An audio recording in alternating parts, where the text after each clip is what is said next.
Kita ketemu lagi saat ini bersama satu teman baik saya. Dan dia ini bakpaunya top Marco top. Saya kemarin udah nyoba beberapa sampai ngiler-ngiler gitu ya. Jadi mari kita katakan selamat datang kepada Bung Tommy. Apa kabar bro? Selamat datang, thank you. Seneng banget kemarin bisa ngerasain bakpao lu. Men, itu bakpao paling enak yang pernah gue rasain. Memang gue temen lu, tapi kalau soal makanan bro, gue kalau ngomong namanya paling enak, gue bener-bener rasanya menikmati setiap gigitnya, bahkan pengen-pengen lagi, makanya akhirnya order mulu dari lu kan. Thank you. Nah, Tom, kenapa bakpao, Tom? Menjalankan bakpao ini awalnya gimana, Tom? Awalnya bakpao ini ya, basically ya emang gue suka banget sih ya kalau misalnya soal makanan-makanan gini ya, makanan kecil gini ya. Udah gitu juga nyokap juga bikin ini juga lumayan lama, terus gue perhatiin kayaknya tertarik sekali untuk buat produk ini, makanya nyokap juga suruh dalamin.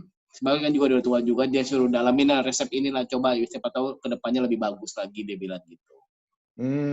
Nah, yang lucunya adalah bahwa dengan masa pandemi, PSBB, orang pada di rumah gini, lucunya bahwa bakpao yang tadinya dijualnya offline sekarang jadi online ya.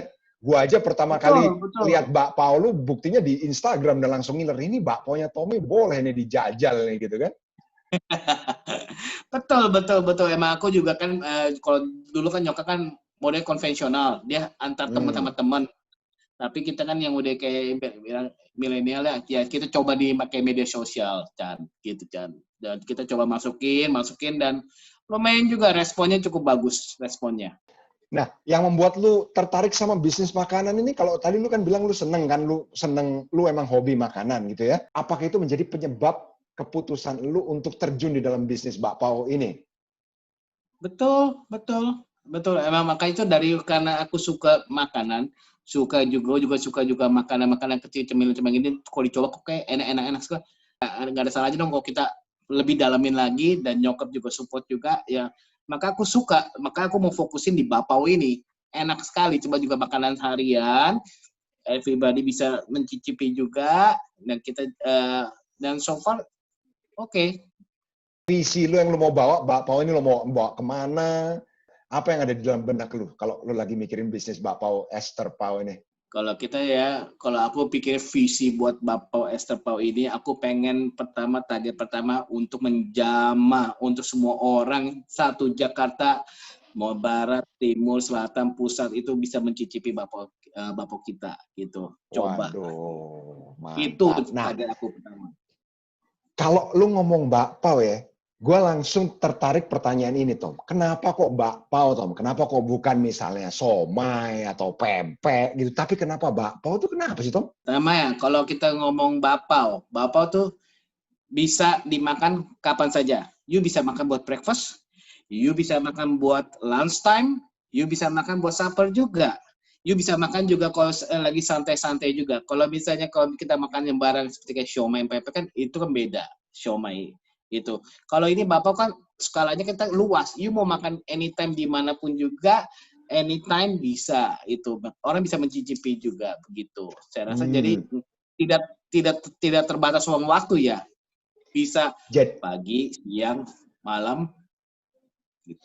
Jadi justru yang membuat lu nge-push bakpao ini adalah karena itu bisa dinikmati sehari-hari gitu ya? Betul. Nggak perlu cuman hari raya misalnya, tapi setiap hari orang tuh bisa konsumsi bakpao ini gitu ya? Betul kan. Nah, sekarang kalau misalnya bakpao lu, Tom, kan bakpao penjual banyak nih. Tapi memang karena gue udah nyobain, gue bisa bilang bahwa bakpao lu emang top banget. Nah, namun penjual bakpao kan ada ratusan ribuan, Tom, di Jakarta ini dan di Indonesia. Yang membuat bakpao lu berbeda, yang membuat lu punya sisi lebih, apa, Tom, dari bakpao lu? Oke, pertama kali Chan ya emang buat bakpao itu, emang saya tahu sih penjual bakpao banyak, ada juga yang udah model lama. Aku nih cobain ya beberapa ingredient, terus kita kembangin terus semuanya sampai suatu formula yang kita bisa dapat. Ini bakpao ya. Kalau buat saya, ini bakpao teksturnya lembut. juga tidak lengket, juga kalau dimakan juga sama-sama isinya juga pas banget, gurih sekali. Makanya biarpun diinapkan, malah saya lihat dari tetangga saya, ini bapau nggak perlu dikukus loh, masuk keluar dari lemari es makan masih enak, masih apa ya, moistnya itu masih nggak keras nggak apa. Makanya itulah ya salah satu keunggulan kita, bapau kita tuh lembut, juicy, sama teksturnya juga enak, dan kita juga tidak pakai pengawet gitu. Itu memang gue konfirmasi, Tommy. Karena memang baunya itu bagian putihnya itu keempukannya itu bener-bener spesial banget sih. Gitu ya. Kita coba ada yang diinapkan, waktu itu kita juga coba ada yang dikukus. Memang enak sekali, man. Itu buat gue tuh satu, wow, ini memang sebanyak mungkin orang masih ngerasain bakpao ini gitu ya. Dan harganya juga terjangkau, menunya macem-macem gitu ya. Sekarang proses pengorderannya gimana, Tom? Kalau orang mau order, gimana, Tom? Kalau orang mau order biasa melalui Instagram ataupun WhatsApp, itu biasa kita terima order H-1 itu biasanya. Kalau dia ordernya misalnya masih sebelum jam 11 siang, kita masih bisa make it buat hari itu juga. Tapi kalau di atas jam 12 siang, biasa itu order itu buat keesok harinya. Sebab kita udah mulai bikin kurang lebih dari jam 4 pagi selalu. Apakah lu punya background bisnis dan wira swasta yang lain, atau emang dari awalnya selalu bakpao atau selalu makanan, atau gimana, Tom? Oh enggak, aku punya dulu sebelum terjun di bakpao ini emang saya ada beberapa bisnis lain, bisnis plastik, bisnis di car rental. Tapi eventually saya lihat kayaknya di bisnis kuliner ini lebih menjanjikan nih. Lebih menjanjikan, juga mendengarkan tanggapan orang, bakpao kita enak, kayaknya enak di hati, kayak itu yang kayaknya enak ya, kita bisa menyenangkan hati orang dan mencicipi bakpao kita. Itu kayaknya, makanya itu saya lihat, saya lebih gue mau lebih konsentrasi di sini aja lah, kayaknya ini oke nih, saya bilang. Waktu lu jelasin gitu aja rasanya gue bisa merasakan gairah dan passion lu, men, di situ, men. Sekarang gini, Tom. Tommy sendiri kan tadi cerita bahwa punya beberapa background bisnis dan sekarang menjalankan bakpao ini ya.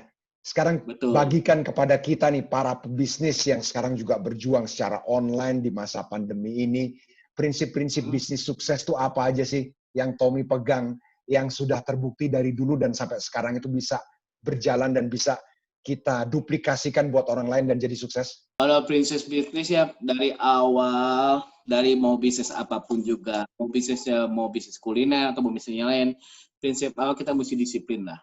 Kedua, quality. Ketiga, kita harus juga benar-benar memegang komitmen kita. Itu yang saya pegang selalu dari situ.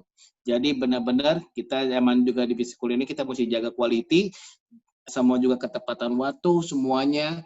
Yang paling enak juga lebih menyenangkan hati orang, lebih enak kayaknya. Itu yang aku lihat sih itu.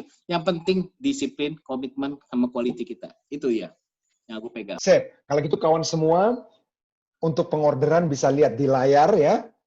Nomor dan akun Instagram dari Esther Pau ini, silakan coba. Benar-benar dari Bro Chan, saya sendiri juga sudah coba dan asik sekali. Apalagi buat gue, Tom, bakpao pandan favorit, men. Karena emang dari dulu kalau pandan-pandanan, gue suka banget, bro.